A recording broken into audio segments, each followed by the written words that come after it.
तो जिन पत्नियों को समस्या होती है, यानी उनके पति उनकी बात नहीं मानते हैं, पति उनका काम नहीं करते हैं, उनका कहा नहीं करते हैं, या उनके साथ उनका व्यवहार अच्छा नहीं होता है और आप उनसे ज़्यादा नाराज रहते हैं, पति आपसे ठीक से बात नहीं करते हैं, एक प्रेम व्यवहार दोनों के बीच में नहीं बन पाता है।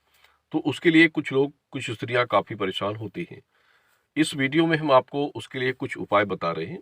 तो ये आप कर सकते हैं और ये एक ऐसे उपाय है जिसको अगर आप कुछ दिनों तक करते हैं तो शीघ्र ही इसका लाभ आपको मिलता है। वैसा तो कोई उपाय नहीं है कि आप एक दिन में या एक घंटे में उसके लाभ प्राप्त कर पाएं, लेकिन हाँ, कुछ दिनों तक अगर आप ये करेंगे ठीक ढंग से तो ये हमारा एक विश्वास होता है कि पति के साथ जो आपकी मधुरता नहीं बनती है वो जरूर बनेगी और साथ में पति का प्रेम सुख भी आप जीवन में प्राप्त करेंगे।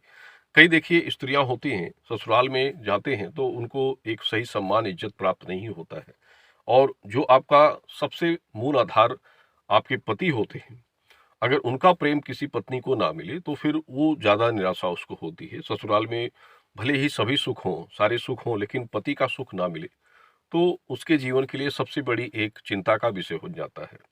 और इसके लिए कुछ उपाय हम आपको बताएंगे। देखिए, एक बात ये भी आपको इसके पहले बताना चाहेंगे कि विवाह जो किए जाते हैं, विवाह के बाद अक्सर ये होता है कि जैसे विवाह के लिए पहले राशि का मिलान देखा जाता है, गुण का मिलान देखा जाता है कि राशि से गुण कितने मिल रहे हैं, वैवाहिक योग कितना बन रहा है।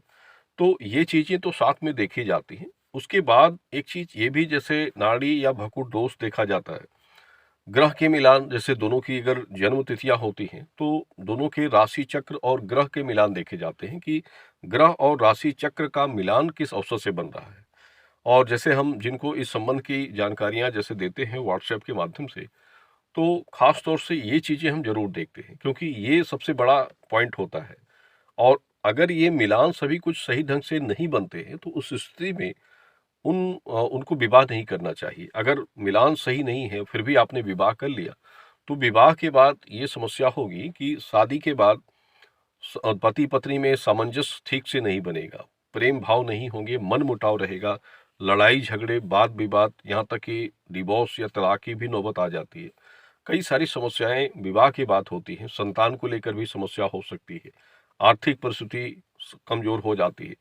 तो कई सारी समस्याएं जीवन में आती हैं। इसीलिए ये जरूरी होता है कि विवाह के पहले इन सब चीजों का ठीक ढंग से विचार कर ले। अगर कोई दोष है तो उसका उपाय भी होता है, वो उपाय कर सकते हैं। जैसे मांगलिक दोष होता है, कोई मांगलिक है और कोई मांगलिक नहीं है, उस स्थिति में भी विवाह करने में बाधाएं होती हैं। तो ये सब चीजें जरूरी होती हैं क्योंकि कुछ लोग जल्दबाजी में या कुछ धन के लालच में आपको गलत चीजें बता देते हैं और परिणाम तो उस पति पत्नी को, उस नव दंपति को भोगना पड़ता है। तो जरूरी होता है कि विवाह के बाद स्त्री पुरुष अपने वैवाहिक जीवन को अच्छे ढंग से सुखमय जीवन बिताएं और उम्र भर वो सुखी रहें, उनका परिवार, संतान और धन संपत्ति सभी कुछ उनको प्राप्त हो। तो ये कामना रखनी चाहिए। और देखिए, ये तो एक कुछ अलग की बातें हमने आपको बताई हैं और उपाय के लिए आपको बता दें।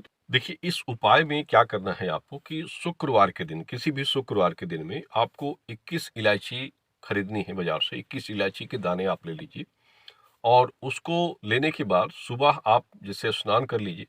स्नान करने के बाद ये पत्नी को करना होता है। स्नान करने के बाद आप जैसे घर के आसपास कोई राधा कृष्ण का मंदिर है जिसमें राधा कृष्ण की एक साथ प्रतिमा हो या राम और सीता की एक साथ की प्रतिमा हो, तो आप उस मंदिर में आपको जाना होता है। अगर मंदिर नहीं जा सकते हैं तो घर में जैसे राधा कृष्ण की फोटो या प्रतिमा आपके पास साथ में होती होंगी तो वहां भी कर सकते हैं। मंदिर में जाते हैं तो ज़्यादा अच्छा होता है, नहीं जा सकते हैं तो घर में कर सकते हैं।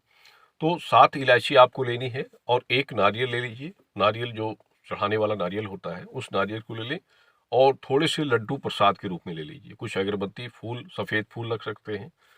इन सब सामग्रियों को इकट्ठा करके आप मंदिर में जैसे जाते हैं तो मंदिर में जाएं तो वहाँ आप लड्डू का प्रसाद चढ़ाइए, नारियल चढ़ाइए और फूल इत्यादि चढ़ाकर धूप अगरबत्ती भगवान कृष्ण को दिखाइए और उनसे ये प्रार्थना करें कि आपको आपके पति का प्रेम प्राप्त हो, पति का सुख आपको जीवन में मिले। उनसे ये प्रार्थना करें और धूप अगरबत्ती दिखाने के बाद आप घर आ जाइए और जो 21 इलायची के दाने आप साथ में ले गए थे उसमें 3 21 की इलायची आपको भगवान के समक्ष मतलब वहाँ चढ़ा देनी है प्रसाद के रूप में।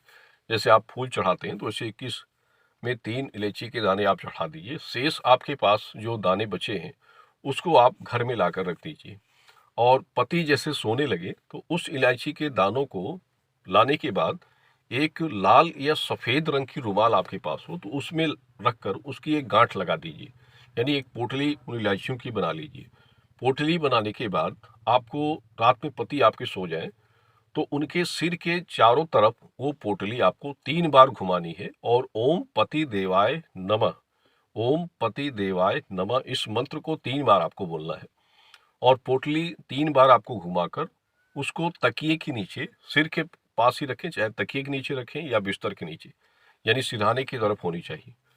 और रात में सो जाइए और सुबह जैसे उठते हैं तो उस पोटली को खोलकर उसमें 1 इलायची का दाना निकालिए और उसको पति को आप चाय में या किसी चीज़ में आप उसको खिला दीजिए। और प्रतिदिन आपको 1 इलायची के दाने सुबह और 1 शाम को खिलाना है। तो ये आप 1 हफ्ता में, 1 सप्ताह में ये दाने आपको ख़त्म करने हैं। उसके बाद अगले शुक्रवार को फिर इसी विधि के साथ आपको ये करना है। 3 शुक्रवार आप ये कार्य कर लीजिए। देखिएगा इसका 50 से 60% प्रभाव पति के ऊपर पड़ेगा। जो व्यवहार है उनका काफ़ी इसमें बदलाव होगा और आप खुद लगेगा कि हाँ, आपके पति को आपके प्रति जो जागरूकता है वो बढ़ रही है। और प्रतिदिन इसी शुक्रवार के दिन इसी प्रक्रिया के द्वारा जैसे प्रथम आपने किया था, उसी प्रक्रिया, उसी माध्यम के द्वारा आपको ये उपाय करना है। निश्चित रूप से इसका आपको लाभ मिलेगा।